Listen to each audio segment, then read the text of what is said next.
Bueno, señores, vamos a comenzar el día de hoy con este pequeño entretenimiento llamado programación, en el cual pues vamos a revisar algunos conceptos que son súper mega importantes a la hora de trabajar con Java, ¿cierto?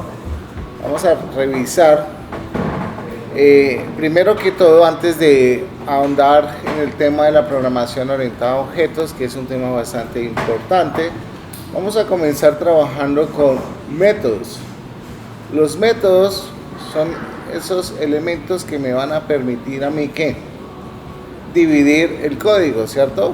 O sea, nos vamos a convertir en ese Jack el Destripador. Vamos a empezar a partir el código por partes para así crear unas subrutinas que se puedan reutilizar en tiempo de ejecución. ¿Listo? Tenemos dos tipos de métodos: los métodos que me retornan valor y los métodos que no me retornan valor.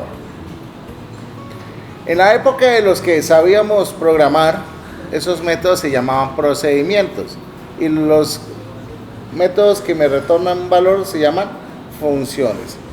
A ustedes que les gusta abreviar todo, se llaman métodos. ¿Listo?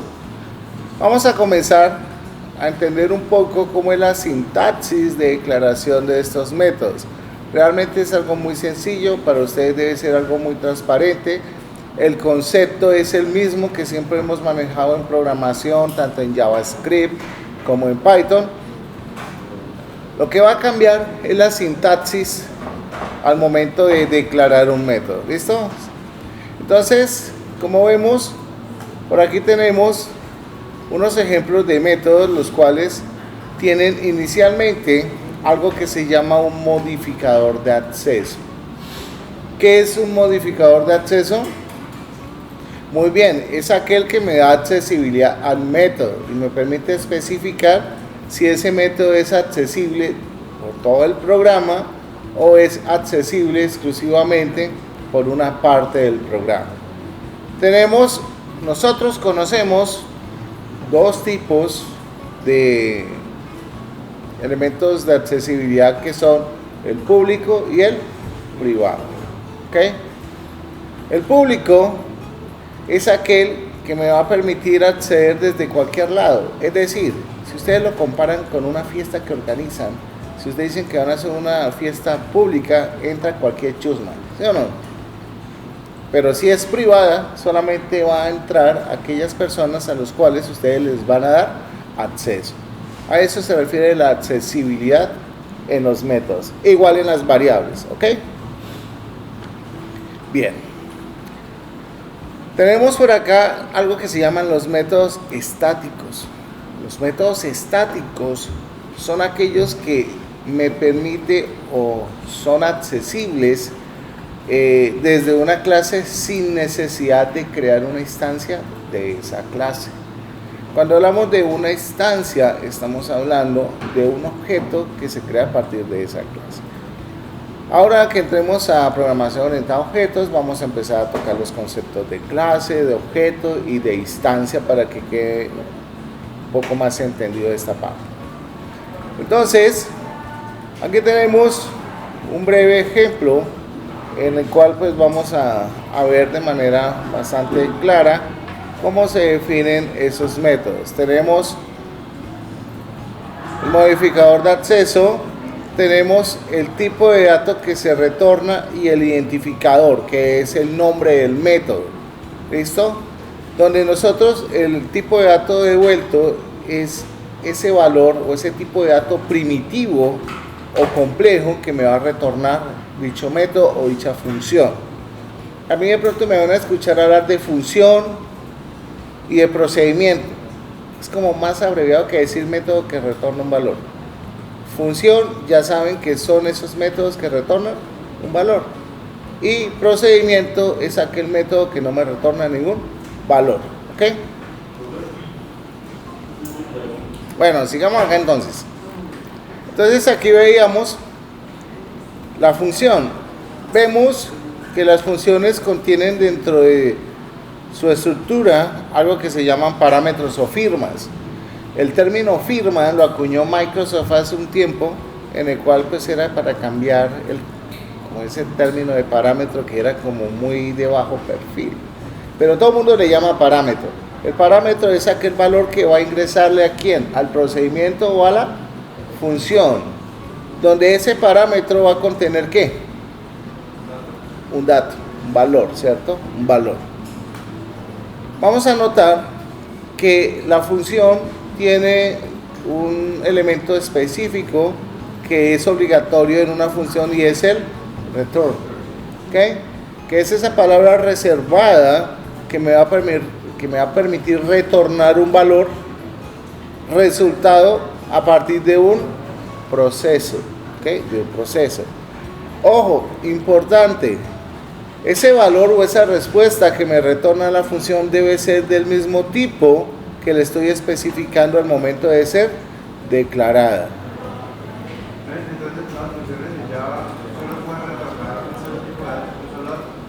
Puede retornar un solo tipo de dato, pero ese tipo de dato puede ser simple o primitivo o puede ser compuesto. Tú puedes retornar una array list, puedes retornar un list, puedes retornar un objeto, lo que tú quieras retornar. Tenemos los métodos que no retornan ningún valor. Los métodos que no retornan ningún valor son los procedimientos, ¿ok? Donde los procedimientos se caracterizan ¿por qué? Porque al momento de ser declarados tenemos la palabra reservada void, ¿cierto? Y tenemos el método. Les hago una pregunta, que ustedes son conocedores de tecnología. Cuando ustedes en una calculadora hacen una operación y les sale la E, ¿qué significa? ¿Ah?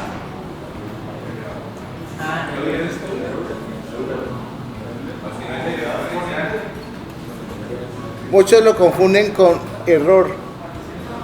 En la calculadora cuando sale la E en una operación, ¿sí o no? Pero no significa error, significa empty, de vacío. Es decir, que el valor devuelto es nulo. ¿Y cómo llega eso? ¿De qué está sumando? ¿Qué secretos podemos analizar? Por ejemplo, un número dividido entre 0. Empty. No es, lo que pasa es que uno se acostumbra a E de error y siempre lo ha tenido como en la cabeza. Pero, por ejemplo, vacío es cuando... Bueno, resulta que nosotros necesitamos llamar a esos métodos, ¿cierto? Necesitamos llamar esos métodos o funciones. ¿Cómo hacemos? Sencillo, simplemente con el nombre. Aquí, como vemos, estamos llamando un método que no me va a retornar ningún valor. Pero fijémonos acá, estoy llamando un método que me retorna un valor. Ojo, algo muy característico que se debe tener en cuenta. Cuando yo llamo un método que me retorna un valor, al momento de llamarlo siempre debo esperar que se almacene en una variable o darle respuesta en consola, señor. Bien, entonces, acá, como veníamos hablando, aquí tenemos unos nombres de funciones. Aquí, por ejemplo, como vemos, aquí tenemos un procedimiento que recibe como argumento una cadena y tenemos un sort donde tenemos nombre. Tenemos aquí el llamado. Fijémonos que acá tenemos la definición de ese método dentro de la misma clase principal, ¿ok? Aquí tenemos, por ejemplo, una función donde estamos llamando el método multiplicar y el resultado lo estoy asignando a una variable. Ya vamos para allá. Hay una pregunta porque el procedimiento del mail siempre manda como argumento una lista de Digamos que esa es como una definición del método estándar en Java, porque anteriormente, por ejemplo, cuando uno necesitaba ejecutar algún parámetro, digamos, conexión a una base de datos. Entonces, cuando uno ejecutaba el comando de compilación por línea de consola, usted le pasaba el argumento que era usuario, contraseña y la base de datos a la cual se iba a conectar. Por eso es que normalmente se manejan esos argumentos como parámetros o para pasarle cualquier valor al momento de inicializar el programa.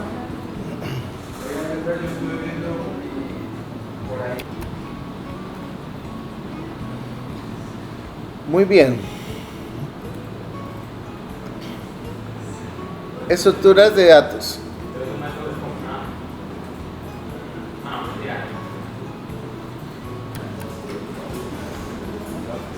Bien, digamos que este concepto de métodos, digamos, es algo muy transparente y ligero para ustedes porque ya es algo que se ha venido manejando durante un tiempo, ¿ok? Durante un tiempo. Aquí nos vamos a encontrar pues, con un salto pequeñito antes de pasar a la programación orientada a objetos y es con lo relacionado a las estructuras de datos en Java. Estructuras de datos, cuando hablamos de una estructura de datos estamos hablando de un elemento que está organizado, ¿cierto? Y me recibe pues unos tipos de datos específicos. En este caso nos vamos a encontrar con una estructura llamada el array list, que si no me equivoco ustedes muy activamente tuvieron que haber leído sobre los array lists para poder resolver el programa del ahorcado. Es como una estructura de datos la más pertinente y adecuada para resolver este problema. Vamos a revisar algunos métodos del array list, ¿ok? Vamos a revisar algunos métodos del array list.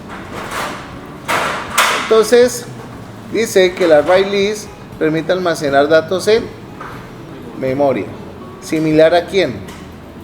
A los arreglos, a los arrays. Pero con una ventaja es que ¿qué? Que son dinámicos, es decir, que su tamaño puede cambiar durante la ejecución de quién, del programa, ¿cierto? Entonces, aquí nos vamos a encontrar con una gran cantidad de métodos. Esos métodos me van a permitir jugar con ellos. El primer método es el método de agregar. Este método, ustedes lo conocieron en Python, que era ¿cuál? Append. De Python, append.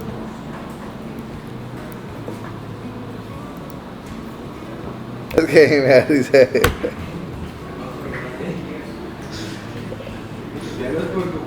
Es que qué chistes tan malos que te viene profesor diciendo. Ay, no. Para que no escuchen los chistes malos, es pura risa. Sí, pues eso son cosas muy relajantes para romper el hielo. Es una cátedra. ¿Sí? ¿Ustedes cuándo habían estado en una clase tan amena de Java? O sea, especialmente de Java, que las clases de Java son un ladrillo.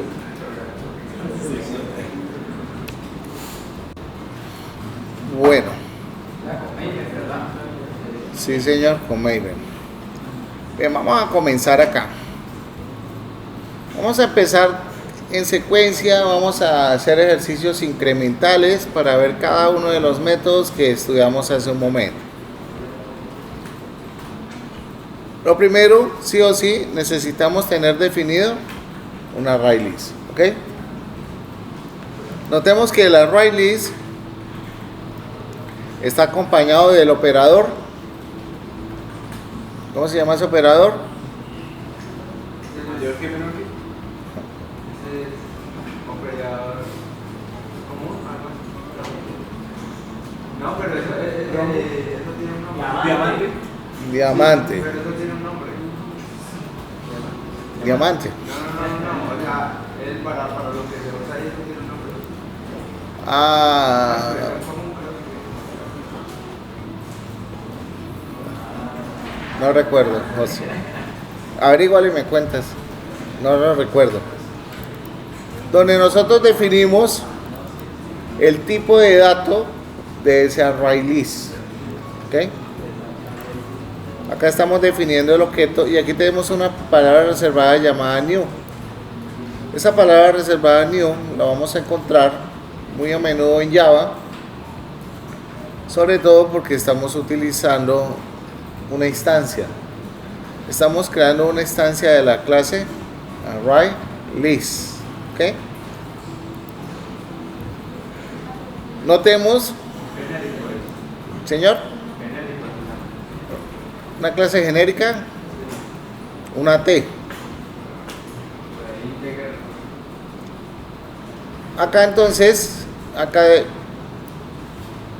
la estoy declarando y aquí la estoy definiendo.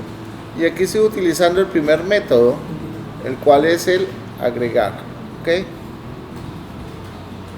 Donde le estoy pasando como argumento, como valor, un texto. Y aquí tenemos el system.out.println para mostrar la lista.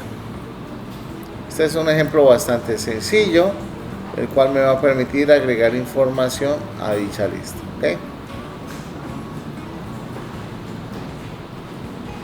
Tenemos el segundo ejemplo. Bueno, podemos continuar trabajando en ese mismo archivo si quieren, para que no tengan que crear nuevos documentos. En este caso,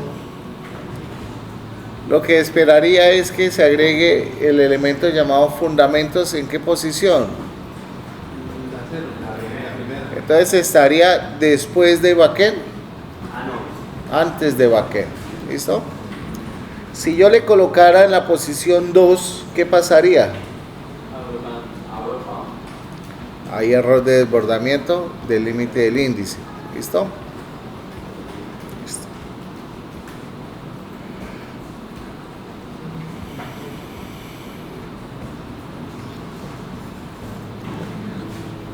Aquí tenemos el uso del método get, donde el uso del método get me permite obtener, ¿cierto?, el elemento que está contenido en ese array list. Como vemos, debemos especificar la posición de dicho elemento. ¿Ok?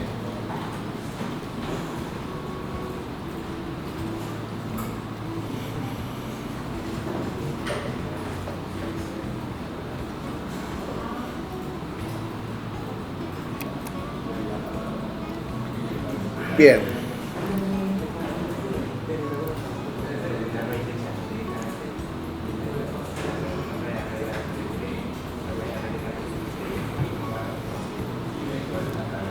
Tenemos el set. Recordemos que el set es para modificar. Entonces, por ejemplo, aquí tenemos un set en la posición 0, programación web. Ahí que me estaría reemplazando fundamentos. ¿Ok?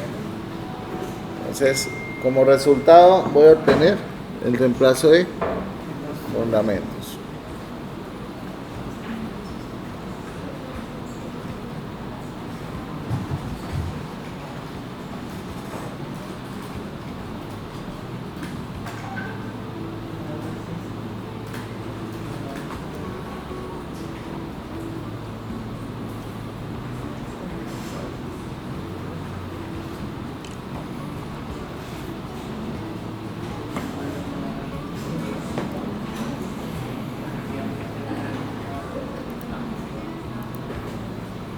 Bien.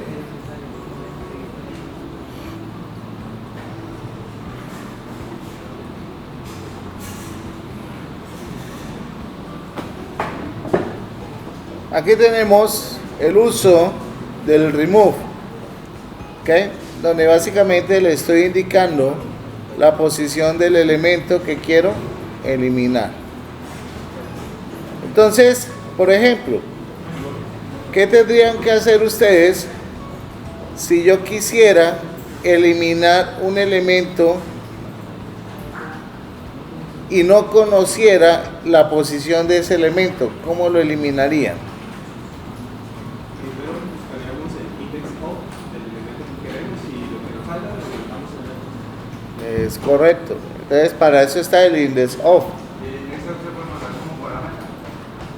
Sí, claro, usted podría pedir qué valor quiere eliminar. Entonces digo mango, ¿cierto?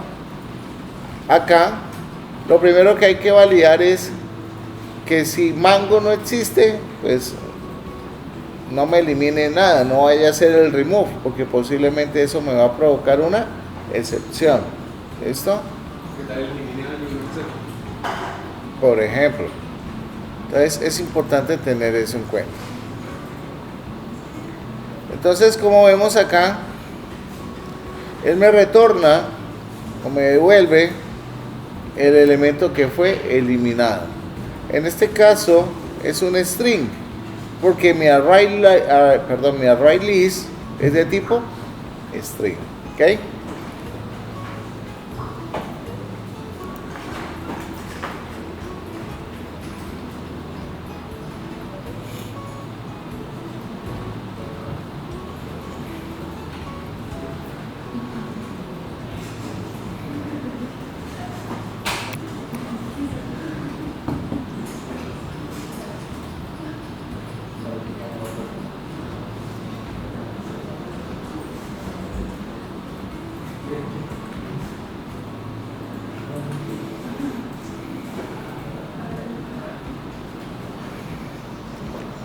Por ejemplo, acá estamos haciendo uso del remove también, pero en este caso estoy haciendo uso de el objeto, del elemento. Es decir, lo que veamos arriba, que usamos el index of, pues acá nos va a quedar un poco más sencillo, ¿no? Porque yo le podría pasar un valor que quiero eliminar, y si ese valor no se elimina, me va a retornar falso, y si lo elimina, me va a retornar un verdadero. Que hay otro que se llama así, lo va a eliminar los dos. Claro, Eliminar los dos a la primera por los dos, debería eliminar los dos.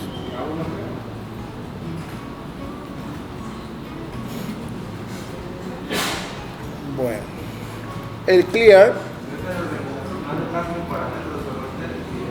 ¿cómo? No, también acepta un objeto o el valor del elemento. En este caso, fíjense que yo agregué aquí pastelería y aquí eliminé pastelería. Te puede aceptar un entero, que es la posición, o te puede aceptar un valor. Comprueben si teniendo dos valores iguales se eliminan los dos. Por ejemplo,